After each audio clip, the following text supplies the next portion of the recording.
Salam aleykum. Bugün 30 Ramazan 40 tövsiyə kitabının ikinci hissəsini oxumağa başlayıram. Ramazan ayında qazananlar və Ramazan gecələri.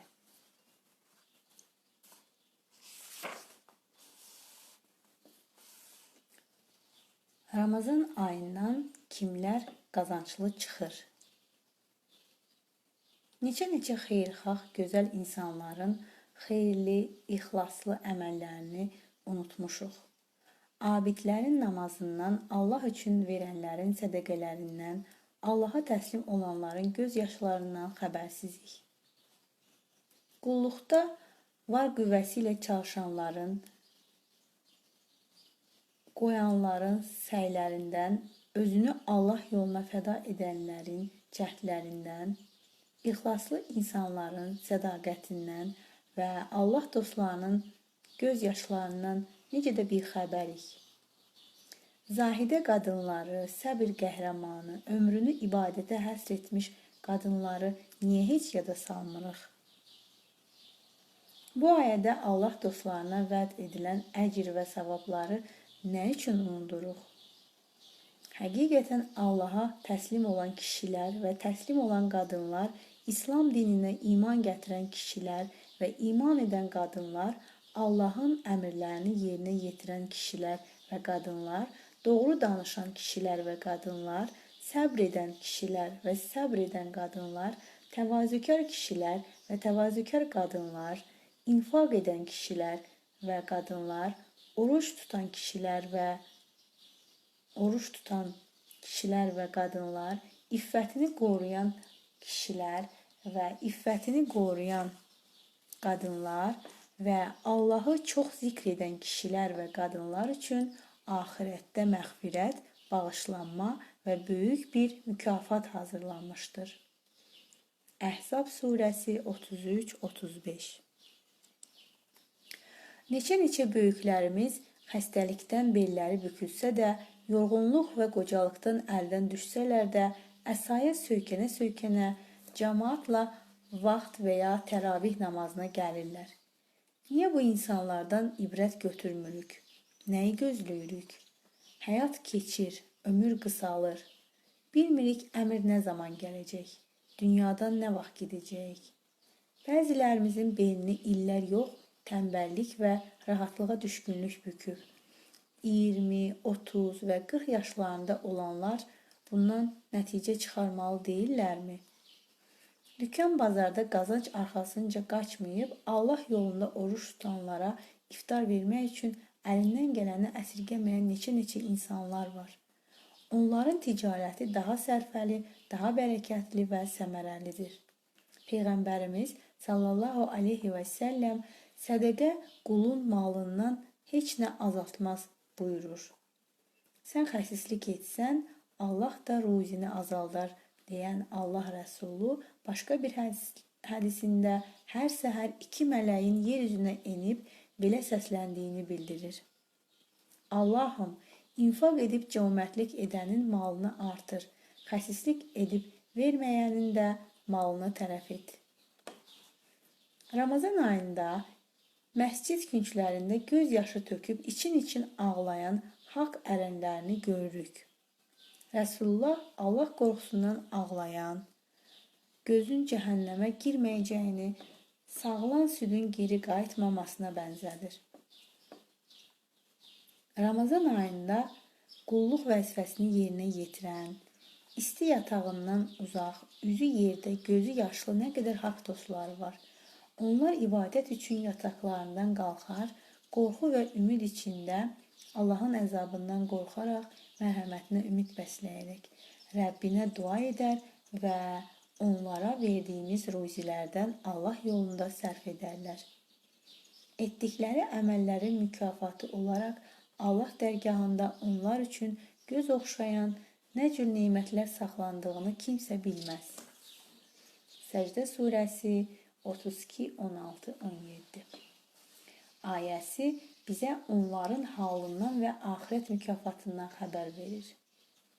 Həmişə doğru danışan, yalnız Allaha sığınan, gecələri ibadət, Quran tilavəti təzərrü və dua niyazla keçirən nə qədər gözü yaşlı insanlar var ki, üzlərində səcdə izi nur parlayır.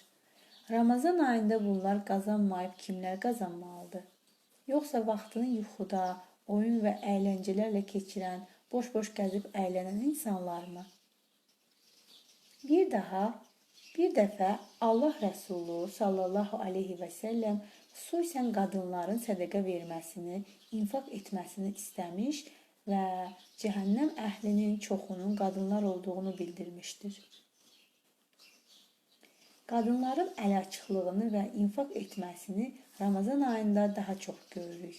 Peyğəmbərimizin tövsiyəsinə binaən bu ayda daha çox sədəqə vermək, xeyirxah işlər görmək Ramazan ayının əhya olunması baxımından əhəmiyyətlidir.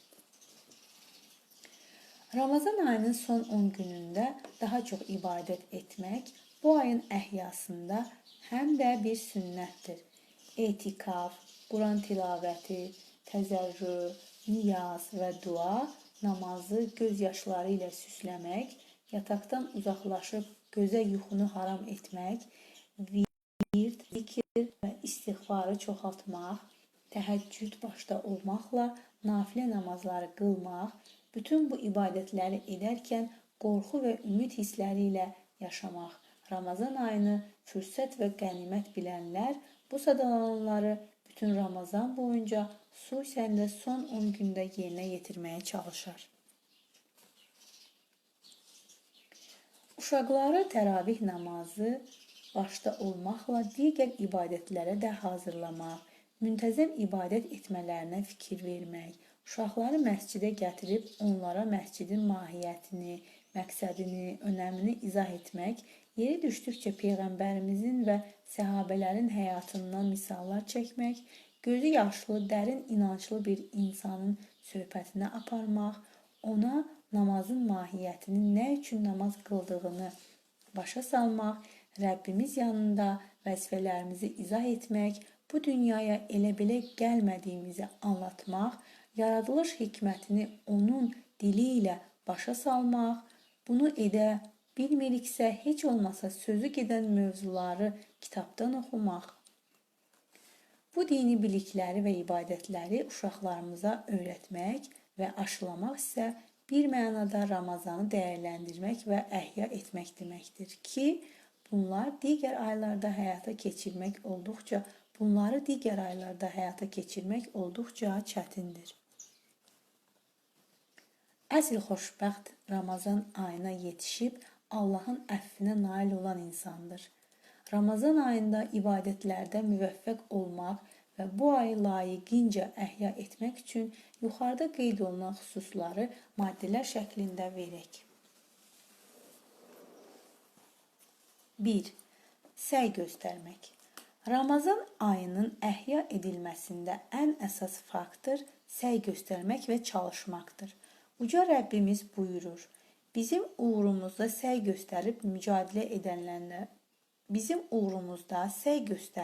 mücadilə edənlərə əlbəttə ki, müvəffəqiyyət yollarımızı göstərəcəyik. Şübhəsiz ki, Allah yaxşı əməl edənlərlədir. Ənkəbut surəsi 29-69. 2. Ciddi səy və əzmkarlıq. Ramazan ayını əhya etməkdə əzmli, çətinliklərə sinə gərməyə də hazır olmaq ikinci addımdır. İbnül Cevziyə görə bu ibadəti tamamlamağa gücü çatanların yol verdiyi nöqsan və qüsurlar böyük eyb sayılır. Ramazan 3. Ramazan ayının fəzilətlərini və xüsusiyyətlərini bilmək. İnsan bildiyi şeyi əldə etməyə həvəsli olur və bu istiqamətdə səy göstərir. 4. Ramazan günlərinin məhdud olduğunu dərk etmək. Ramazan ilin 12də birini təşkil edir və çox tez keçib gedir. Ramazan ayı sona çatdığı kimi bir gün ömrümüz də son akkordlarını vuracaq. Bunu düşünərək Ramazanı əhya etmək naminə niyyətimizi təzələyə bilərik. 5. Xeyirdə yarış. Allahın salih qulları xeyir işlərdə bir-biri ilə yarışmış və gözəl işlər görmüşlər. Şəhvətin əsiri və ləzzətin qulu olmamaq üçün xeyirli işlərdə yarışmaq da Ramazan ayının əhyası baxımından mühüm əhəmiyyət kəsb edir. Uca Rəbbimiz buyurur: Qullarımızdan kimisi özünə zülm edər, kimisi mötədil olar, kimisi də Allahın izni ilə yaxşı işlərdə başqalarını ötüb irəli keçər. Məhz bu böyük lütfdür. Fatir surəsi 35-32. 6. Ölümü xatırlayıb onun pis aqibətindən çəkinmək. Bu sonuncu Ramazanımız ola bilər. Bu Ramazan ayı son ayımız ola bilər kimi düşünüb, qulluq vəzifələrimizi ömrümüzün axır ibadətləri kimi son dərəcə diqqətlə yerinə yetirməliyik. Beləcə, Ramazan ayının dəyərini daha dərindən anlayarıq. Bu bölmədə bitdi.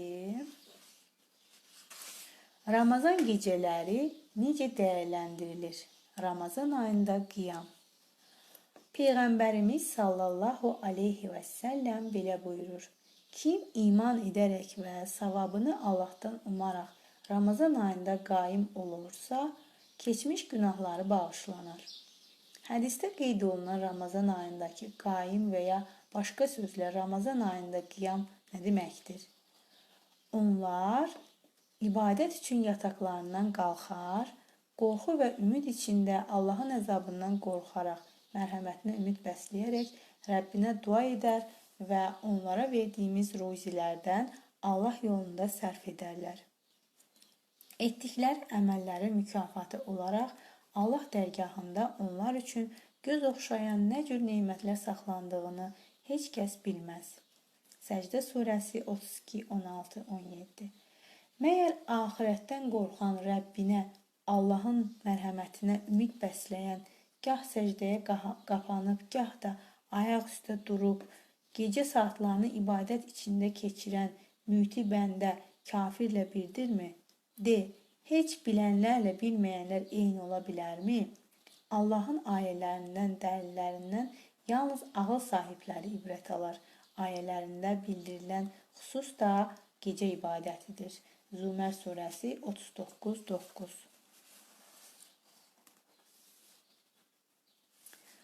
Ramazan qiyamını namazın başlanğıc təkbiri ilə rükusu arasında ayaq üstə durma, daha yaxşı başa düşmək üçün belə bir bölgü aparaq. Gecənin sonunda qiyam. Bu, Peyğəmbərimizin sallallahu aleyhi və səlləm etdiyi ibadətdir. Gecənin sonunda qalxar və ibadətini daha çox bu vaxt edərdi. 2. Gecənin əvvəlində yatmaq. Peyğəmbərimiz sallallahu aleyhi və səlləm ümumən gecənin başında yatardı. 3. 2 qısa rükətli namazla başlamaq. Peyğəmbərimiz təhəccüd qiyamına qısa qirayətli 2 rükət nafilə namazla başlardı. Gecə qalxarkən dərhal uzun qiyamlı namazlara başlamaq insanı yora bilər. Ən fəzilətli təhəccüd namazı Allah Rəsulunun sallallahu aleyhi və səlləm bəyanı ilə desək, ən uzun qiyamlı namazdır. Peyğəmbərimiz tulul qunut ifadəsini işlətmişdir ki, bunu da 2 qısa rükətli namazdan sonra qılmaq daha məqsədə uyğundur. Ruku və səcdənin 4. Ruku və səcdənin qiyama yaxın olması. Ən fəzilətli namaz rükü və səcdəsi qiyamı kimi uzun olan namazdır. Bunu Həzrət Ənəs rəvayət edir. Bu, Quran tilavətinin fəziləti ilə təsbihin, zikrin və səcdə edilən duanın fəzilətini birləşdirir. Beləliklə, bütün fəzilətli ibadətlər onların özülü olan namazda tam və təkmil şəkildə ortaya qoyulur. Əlbəttə ki, imamın, namaz qıldıran adamın namazı çox uzatmaması, hətta qısa qıldırması, tək qılanda isə istənilən qədər uzatması Rəsul-i Əkrəmin sallallahu aleyhi və səlləm tövsiyələrindəndir. 5. Rukuda Allaha təzim etmək, səcdə də çoxlu dua etmək. Səcdədə çoxlu dua etmək. Peyğəmbərimiz sallallahu aleyhi və səlləm rukunu uzadar, Allaha çox təzim və səna edər, bəzən də dua edərdi. Dualar edərdi. 6. Vitr namazını yatsı ilə sübh namazı arasında qılmaq. Vitri gecənin sonunda qılmağın daha fəzilətli olmasına dair rəvayətlər var. 7. Təhəccüd namazını uzun qiraətlə qılmaq. Gecə qılınan namazda insanın səsini özünün eşidəcəyi qədər qaldırması fəzilətli hesab olunur. 8. Gecə ibadəti Ramazan ayına xas bir qism xüsusiyyətlər ehtiva edir. Allah üçün ixlaslı olmaq, məscidlərə erkən getmək, sünnət və nafilə ibadətlərini yerinə yetirməyə çalışmaq, məsciddə yer tutmaq, insanlara əziyyət verdiyi üçün düzgün deyil.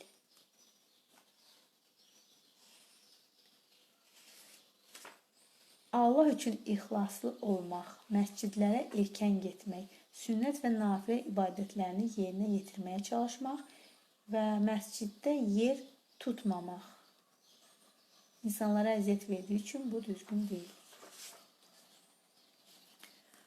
Bugünlük bu qədər. Sağ olun, sevgi ilə qalın.